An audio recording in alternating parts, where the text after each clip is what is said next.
Khasiat buah kundur. Buah kundur atau nama botaninya Benincasa hispida.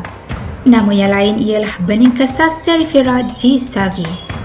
Di Malaysia, buah kundur dikenali juga dengan beligu.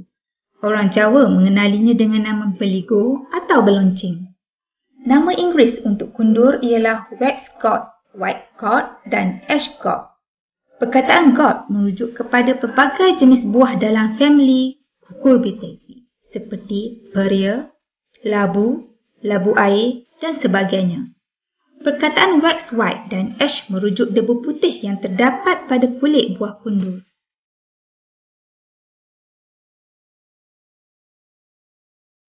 Di kalangan orang Cina, buah ini dinamai tung kuang yang bermakna labu musim sejuk. Ini adalah kerana buah kundur tua boleh disimpan dalam tempoh yang sangat lama. Oleh sebab itulah buah kundur yang masih segar boleh juga diperolehi pada musim sejuk.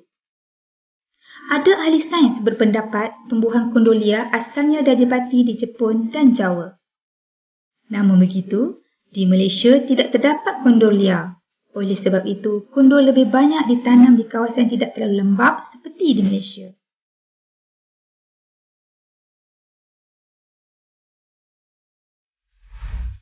Kundur biasanya ditanam dengan biji dan akan mengeluarkan hasil dalam masa 4 ke 5 bulan. Buah kundur boleh didapati dalam pelbagai bentuk. Ada yang bulat tetapi bahagian pangkal dan hujungnya leper, ada bulat seperti bola dan ada berbentuk silinder panjang. Buah jenis silinder panjang ini boleh disimpan sehingga setahun selepas dituai.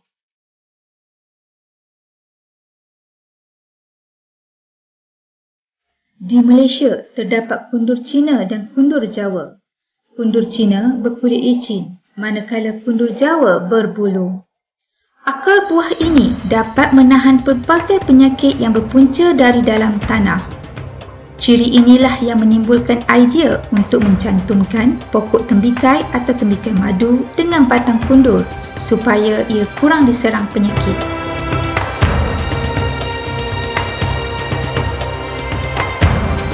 Buah kundur masak boleh dimakan mentah, tetapi ia lebih biasa dimasak seperti sayur yang lain atau dimasak bersama dengan daging untuk menambahkan keenakannya. Isi buah kundur masak tidak berbau berbanding dengan buah kundur muda atau separuh masak. Isinya sesuai dibuat sup. Di kalangan orang Cina, isi buah kundur biasa dibuat manisan atau acar manis. Buah kundur didapati mengandungi 97% air dan sedikit garam galian serta vitamin, kanji, alkaloid jenis cucurbitacin, ricin acid, protein jenis myosin dan vitelin serta gula.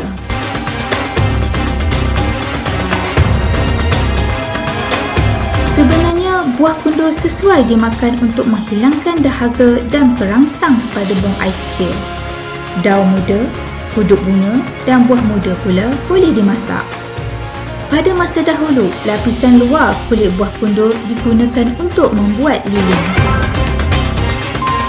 Dari kesihatan buah, ini didapati mempunyai ciri menyejukkan badan. Daunnya digunakan sebagai ubat pupuk untuk tujuan yang sama. Buah kundur boleh membantu mengubat beberapa penyakit seperti gonoria dan sawan.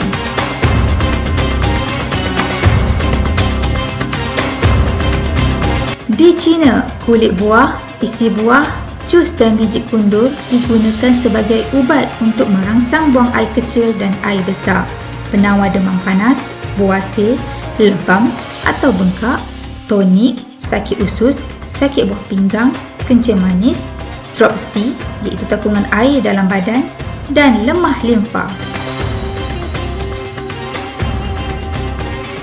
Abu biji kundur digunakan untuk mengubat penyakit gonoria, manakala abu kulit buah untuk penyakit luka. Masyarakat Filipina memasak buah kundur segar untuk dijadikan sirap dan ubat bagi masalah pernafasan dan paru-paru. Air kundur juga didapati sebagai bahan cuci mata yang merah dan bengkak.